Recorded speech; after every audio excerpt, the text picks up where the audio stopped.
अस्सलाम वालेकुम students, hope कि आप सब ठीक होंगे। मैं एजाज नज़ीर क्लास 10th को मैं आज जो हमारा चैप्टर 6 है इसका मैं आपको पार्ट 4 पढ़ाने जा रहा हूँ। एंड जो चैप्टर हमारा इसका नाम है post independence era, Jammu and Kashmir on the path of modernisation. जो पहले वाले 3 पार्ट्स थे उसमें हमने ये पढ़ा था अबाउट नया कश्मीर में मैनिफेस्टो एंड शेख मोहम्मद अब्दुल्ला का कंट्रीब्यूशन। फिर हमने पढ़ा बख्शी को गुलाम मोहम्मद काबी एंड जो थोड़ा बहुत मैंने आपको बताया था अबाउट ये सदरिया रियासत क्या होता है, फिर जागीर्स मैंने आपको बताए। एंड इसमें हमने देखा था कि किस तरह से फिर शेख मोहम्मद अब्दुल्ला को 11 साल के लिए जेल में बंद किया। एंड उस टाइम फिर जो बख्शी गुलाम मोहम्मद था उसने प्राइम मिनिस्टरशिप की जो यहाँ पे पद है उसको उसने संभाला। एंड और एक जो इसका पार्ट था उसमें मैंने आपको बताया था जो लैंड रिफॉर्म्स थे यहाँ पे, उसमें हमने देखा था कि जो स्टेट टेनेंसी एक्ट पास हुआ, फिर टेनेंसी अमेंडमेंट एक्ट 1948 यहाँ पे पास हुआ। आफ्टर दैट मैंने आपको बताया था कि डिसट्रस्टेड जो डेबिटर ये जो रिलीफ एक्ट पास हुआ 1950s में। एंड 1950s में ही जो big landed state abolition act भी यहाँ पे पास हुआ, जो जिसका और एक नाम क्या था, मेगना कार्टा उसका और एक नाम था। जो कि आज हमारा जो टॉपिक है it is about impact of land reformers. ये जो आज हमारा टॉपिक है ये है impact of land reformers.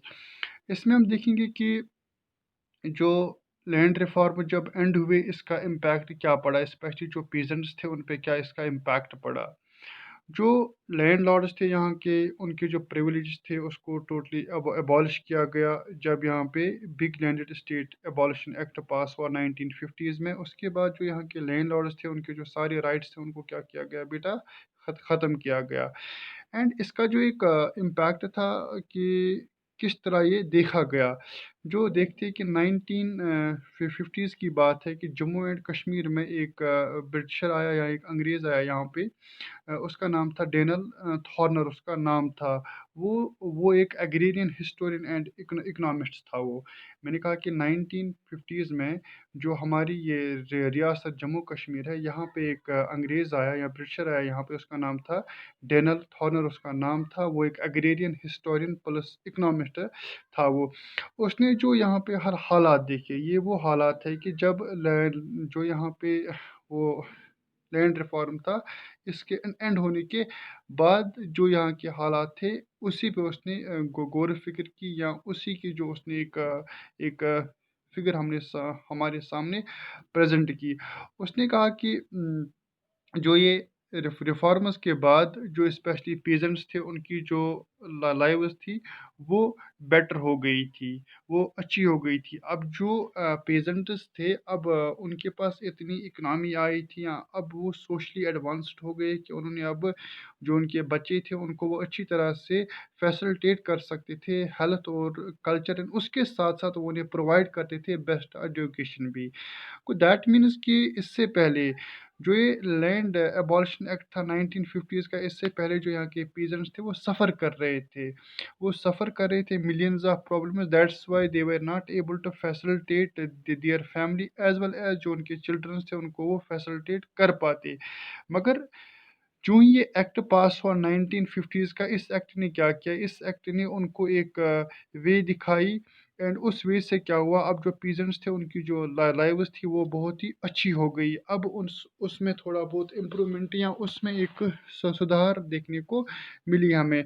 And जो ये रिफॉर्म्स थे, इस रिफॉर्म ने क्या किया, इसने ये भी बात देखी कि जो टैक्सेशन था, जो पहले टैक्सेशन बढ़ते थे पीजेंट्स टुवर्ड्स महाराजा, अब वो कम हो गया। मैंने कहा कि जो ये लैंड रिफॉर्म था 1950s का, इससे जो महाराजा टैक्सेस पहले मतलब बिफोर दिस जो एबॉलिशनरी एक्ट पास हुआ 1950s में, जो महाराजा था वो पहले टैक्सेस बहुत मतलब ग्रासअप कर रहा था फ्रॉम पीजेंट्स। मगर जो ये एक्ट पास हुआ, जो महाराजा था उस पे एक पकड़ बनी, जो टैक्सेशन आता था उसका एक फ्लो ऑफ टैक्सेशन आता था वो खुद ब खुद ख़त्म हो गया। एंड जो मासेस थे स्पेशली जो आम लोग थे उनकी जो लाइव्स थी अब उसमें सुधार आई, अब उसमें चेंज आई। एंड साथ ही साथ इम्पोर्टेंट चीज़ ये भी है कि जो ये लैंड रिफॉर्म्स थे, जो ये लैंड रिफॉर्मर्स थे, हमने देखा कि जो मतलब ये एक्ट पास हुआ, इस एक्ट में खाली उनको ही ज़मीन मिली जो मतलब इनके अंडर थे, जो लैंडलॉर्ड्स के अंडर पीजेंट्स थे, उनको ही क्या मिली, ज़मीन मिली। मगर जो लैंडलेस थे, मतलब मैंने कहा कि जो पीजेंट्स थे उनको ही ज़मीनें मिली under this very particular act जो 1950s में पास हुआ, जिसका और एक नाम क्या है, मेगना कार्टा। मगर जो यहाँ के लैंडलेस वर्कर्स थे या जो यहाँ के लैंडलेस वो लेबरर्स थे, उनके पास ज़मीन थी ही नहीं, उनके पास ज़मीन थी ही नहीं। इससे क्या हुआ, इससे जो उनकी जो मतलब आम या जो उनकी वो कॉमन जो लाइव्स थी, वो अब भी क्या वो फेस कर रहे थे वेरियस काइंड्स ऑफ मिजरीज। कौन बेटा, जो बेचारे वो वर्कर्स थे यहाँ पे।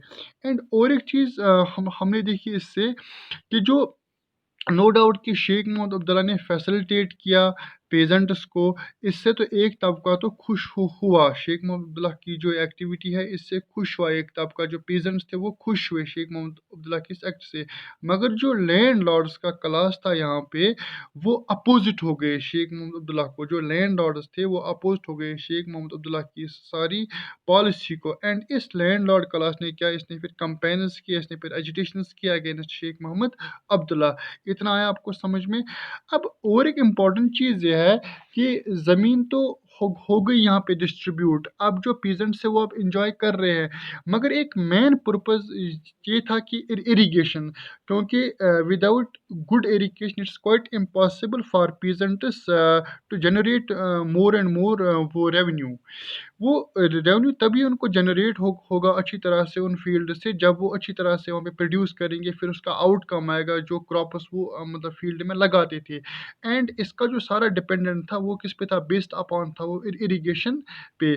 तो गवर्नमेंट ने क्या किया, जो तब की सरकार थी, उन्होंने तब यहाँ पे एक डिपार्टमेंट बनाया, एक सेपरेट डिपार्टमेंट उन्होंने बनाया इरिगेशन के लिए। That department was called as public works development organisation. क्या उन्होंने बनाया बेटा, PWD।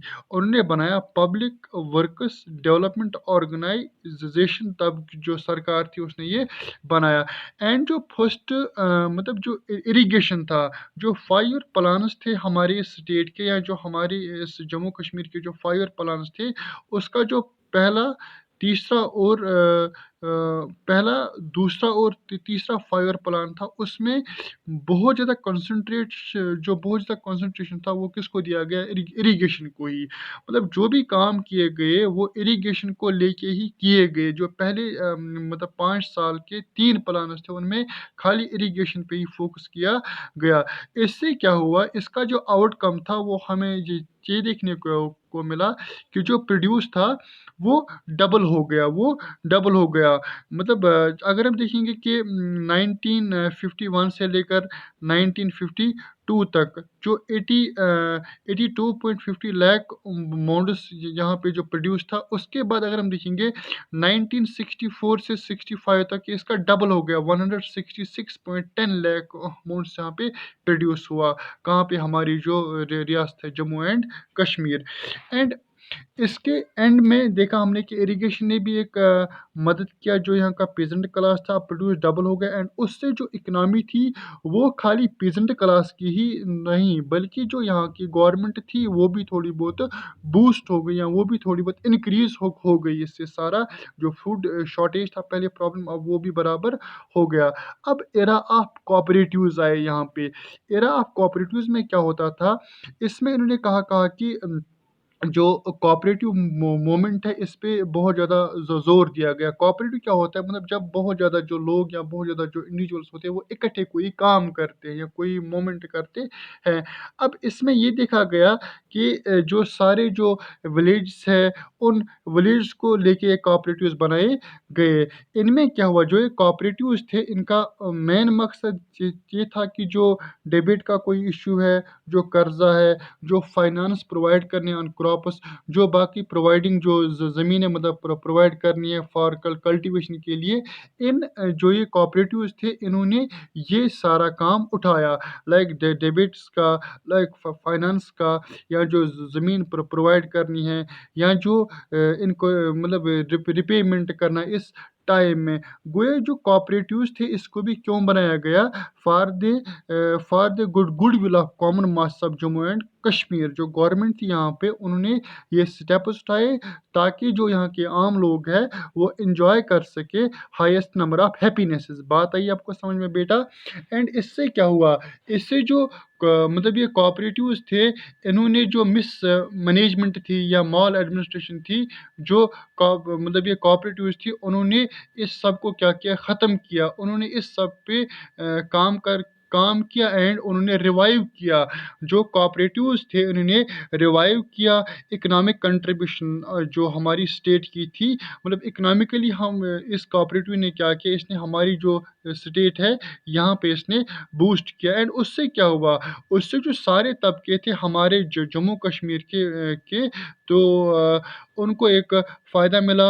उनको कल्चरली, सोशली, इकोनॉमिकली अब उनकी जो लाइव्स थी वो गुड हो गई as compared to earlier times. क्योंकि जो पहले वाले टाइम्स थे दे वर मैनिपुलेटेड और दे वर एक्सप्लॉइटेड बाय महाराजा। नाउ अब जो मॉडर्नाइजेशन का फेज़ आया, इस मॉडर्नाइजेशन के फेज़ की जो रेज़ है वो एक आम इंसान पे पड़ी एंड उन रेज़ से जो एक आम इंसान की जो लाइव्स है उसमें सुधार आया। होप यहाँ तक आपको समझ आया होगा। बाकी इंशाल्लाह मैं कल वाले लेक्चर में आपको बताऊंगा। अस्सलाम वालेकुम।